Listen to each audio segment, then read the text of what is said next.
Building a beloved community is not easy. It does not mean just being nice. Understand the difference between intent versus impact. Assume good intent in others. I know that's easier said than done. And try to understand and acknowledge the impact of your own behaviors. It means taking the time to know each other and embrace and understand differences. We are a group mixed in race, gender, sexualities, and backgrounds. There will be mistakes. I encourage every one of you to use oops or ouch with each other and recognize and repair when you make mistakes. One time I had an African-American student in my advisory, and I accidentally mispronounced her name in front of everybody. And I'd been trying to get to know her. You know, it was a few days into school, trying to make her feel safe and comfortable in my classroom. And I made a mistake. After that happened, I was able to sit down with the student one-on-one and apologize and talk with them, talk with her a little bit, and continue to get to know her, to get to practice her name, because names are important. And going forward to keep establishing that relationship. We do need to be able to have that sensibility to,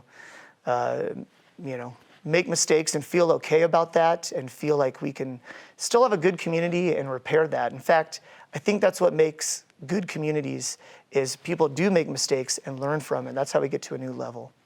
Like there will be kids who will make a joke about Native women going missing or something, and they think being racist can be a joke. It's always, oh, take the joke. You know, there's no respect there. They have to know their story, they have to know our story, and they have to know the African story. They have to know everyone's story to be able to understand how diverse America is and why it's diverse. Sometimes people of color or people with different ethnic backgrounds or cultural backgrounds don't feel comfortable speaking up when it's them who are being affected by it personally. So me personally, if something were to come up with, say, one of my family members that are darker than me, I would be the first person to say something, and I think that's so important. Being in a place to where I support staff, I support families, and support community members, there have been some cases. You know, I'm thinking about one right now to where we was looking at individuals in a situation that had a racial discriminatory element to it, and we was trying to be restorative. We was trying to support everybody through the process. I can tell you there was quite a few moments to where it literally felt somewhat like a gut punch, like we wasn't displaying who we were as a school district. That's the best way I can put it. Because having a vision statement that says excellence for everyone through equity, no matter where you come from, what socioeconomic status, what's your racial, cultural background, this is a place to where you get excellence. And so when I didn't see that displayed, and even up to this day, if I don't see that being displayed, I'm grateful that I have individuals that I can work with and say, you know what, we got to look at how we can work with them. We have to look at if there are any mechanisms in place that's preventing us from being able to help them to get this excellence for everyone through equity. My son was playing football, and so he and his football buddies would come to our house between school and practice to have a snack and have some water and just have some downtime. There was one of them that I did not know who had transferred to their school that year. And the boys are laughing and joking in the living room, and then I hear him say, well, Noah, you wouldn't understand because you're only a quarter, and then just drop the N-word.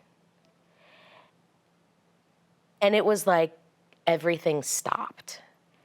And I think as people of color, we know that feeling of being called the N-word, hearing the N-word said in our presence.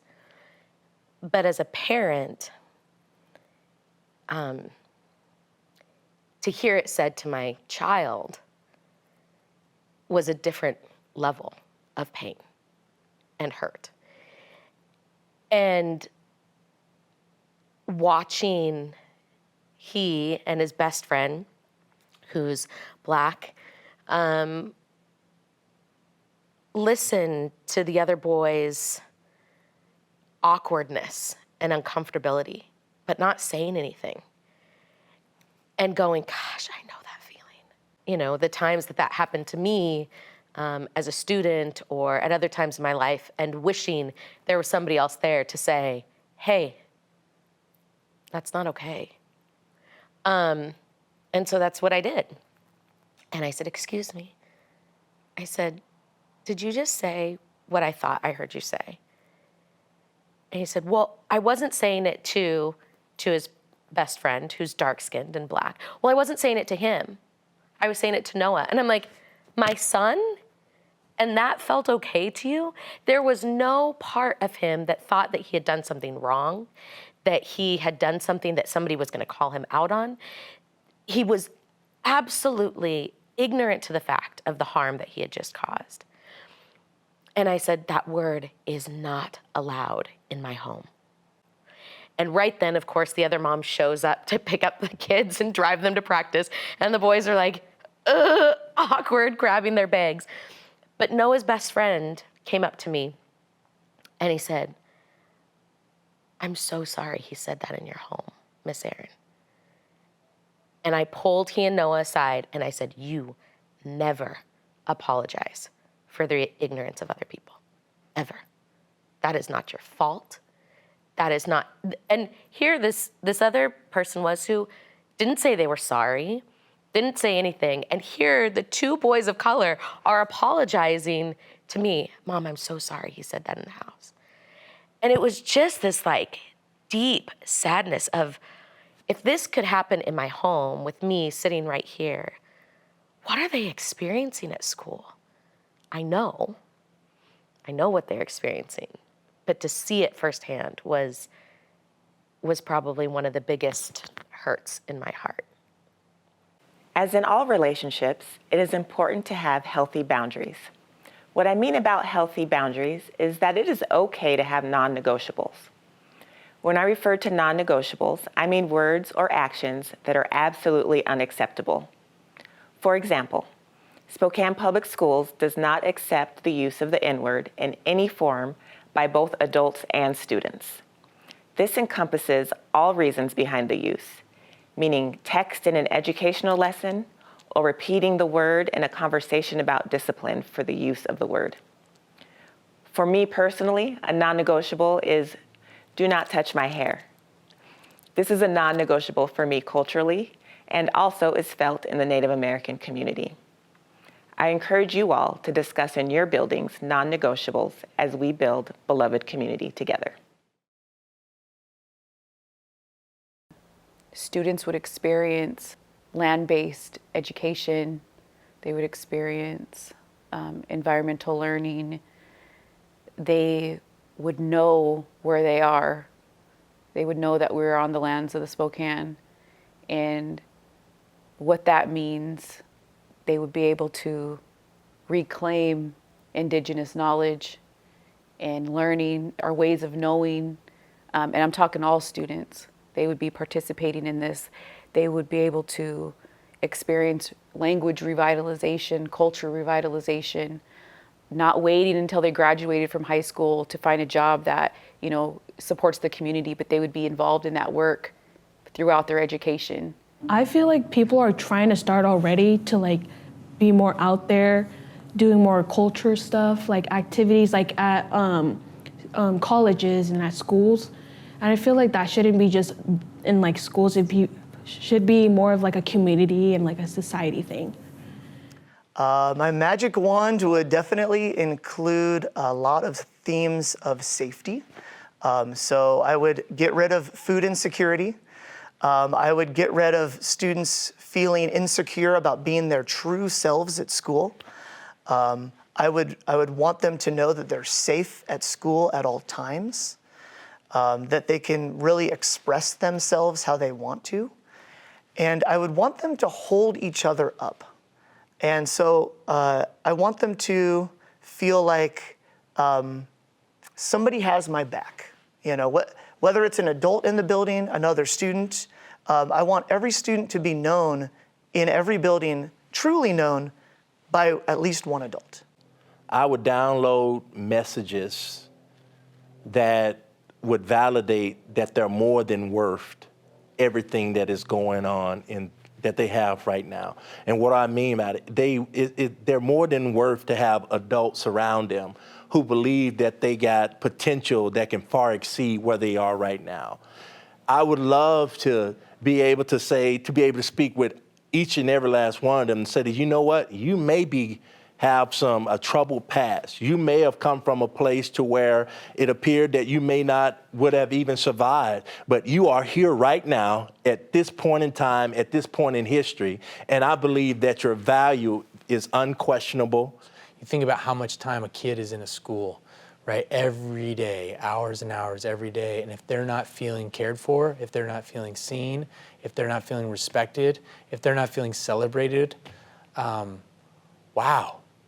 That's tragic. To have that much of your week in a place that you don't feel cared for, welcomed, or seen, that's terrible. And I actually believe the more people feel connected and loved and seen, the better they behave. So I think that's my biggest thing, because if everyone felt like they belonged and felt connected and loved and seen, so many other things get taken care of. And all of a sudden we can learn. All of a sudden we can take risks. All of a sudden we can repair mistakes that happen, right? Because we're all invested. When people talk about restorative practices, one thing I always say is it's restoring something that exists. You don't restore furniture that never existed. It has to be there in the beginning. So we have to be really intentional, build those relationships, and then people want to be restored. When you're connected to a community, you don't want to let it down. I can tell you what it's not. I can tell you that the magic wand would not make everybody look the same. It would not make everybody think the same. It would not make everybody act the same way. It would not create a school district of colorblindness. That is not the magic wand solution. I think sometimes people have this idea that, oh, if we all just thought the same and looked the same and acted the same, it would all be okay. And if we all just saw each other in the same way, that it would be better. And it's like, no, if I could magic wand it, it would be to open our eyes, that we would see all the beauty and creativity and wisdom and joy and excellency of all students, of all teachers, of all staff, of all administrators, of all families, and be excited about it and go, I want to learn more. Because we all know that when we feel seen and when we feel loved, we can be our true self, right? We can grow, we can learn, we can expand, we can do all of those things. And so the magic wand would be everybody just being able to see each other with love. We don't have to agree, right? Just like in our families, it's like we have family members where we don't think alike, we don't agree on things, but we love each other. So because of that love, we can deal with each other when things go wrong or sideways. We can come back and sit down and go, let's try this again. I made a mistake, or I was hurt by something you said. Can we try this again? That to me is like the magic. And then to be able to have that spread out to our teachers and to our families, that everybody together, again, is working together. That no one person, whether it's families being like, man, I'm overwhelmed and I'm doing this all on my own, or teachers going, I've got so much on my plate and I'm trying to figure this out and do what's best, or administrators or anybody, but instead going, we've got each other. If I can't do it, I've got you. If you can't do it, there's more support, there's more help. That to me is where everybody really thrives. Even in Dr. King's vision of beloved community, there is no such thing as an absence of conflict. At the core is unconditional love. Souls have infinite worth and infinite value. We can all agree that every single one of our students and coworkers have infinite worth and infinite value. We show this through our actions every single day. It does not mean we show up as perfection. It means we agree to give grace to ourselves and others as we navigate this journey to beloved community together.